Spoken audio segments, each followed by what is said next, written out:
மாதிரி இன்னைக்கு ஜிஎஸ்டி வரி குறைஞ்சு இருக்கிறது.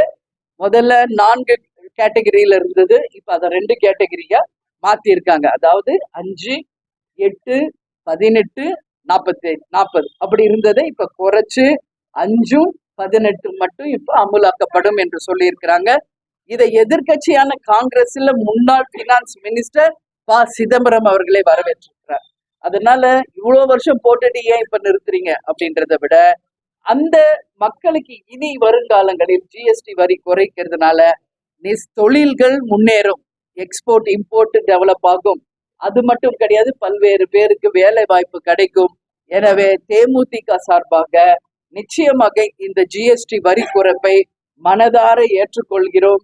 மத்திய அரசுக்கு எங்கள் பாராட்டுகளை தெரிவித்துக் கொள்கிறோம். அதே மாதிரி இன்னைக்கு பாருங்க ஒரு விஷயம், இன்னைக்கு ட்ரம்ப் 50% போட்டாரு, இனி அவ்வளவுதான் இந்தியா பொருளாதாரத்துல இன்னைக்கு வீழ்ச்சி அடைய போகுதுன்னு தான் எல்லாரும் பேசினாங்க.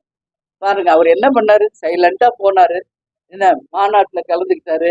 ஜப்பான், சைனா, ரஷ்யா மற்றும் எல்லாரையும் ஒன்னாக இணைத்து இன்றைக்கு நம்மளுடைய இந்தியாவின் பொருளாதாரத்தை மீண்டும் உயர்த்தி, அமெரிக்காவை மட்டும் டிபெண்ட் பண்ணாம, பாகிஸ்தானை மட்டும் டிபெண்ட் பண்ணாம, நீங்க இல்லைனாலும் எங்க மக்களை நாங்கள் பொருளாதார ரீதியாக அவர்களை உயர்த்த முடியும் என்பதை மோடிஜி அவர்கள் மேஜிக் செய்து அத்தனை மக்களுக்கும் நல்லது செய்திருக்கிறார்.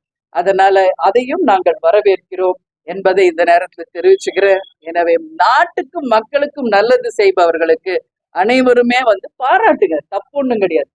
நெகட்டிவ் மட்டும் எல்லாரும் பேசுறாங்க, அவ்வளவுதான் இனி பொருளாதாரம் முடிஞ்சிருச்சு, இனி அவ்வளவுதான், ட்ரம்ப்பை எதிர்த்தது தப்பு தப்புன்னு. இன்னைக்கு செக் பாயிண்ட் வச்சாருல்ல, மீதி மாபெரும் வல்லரசு நாடுகளை இன்னைக்கு இந்தியாவின் நட்புறவு நாடாக மாற்றி, அமெரிக்கா தான் வல்லரசுன்றது கிடையாது. இனி பாருங்க, வருங்காலத்தில் இந்தியா நிச்சயம் வல்லரசாக நிச்சயமாக மாறும். கேப்டனோட படம் டைட்டில் மட்டும் வல்லரசுல, அதுக்கான சாத்தியங்கள் அதிகமாக இருக்கிறது.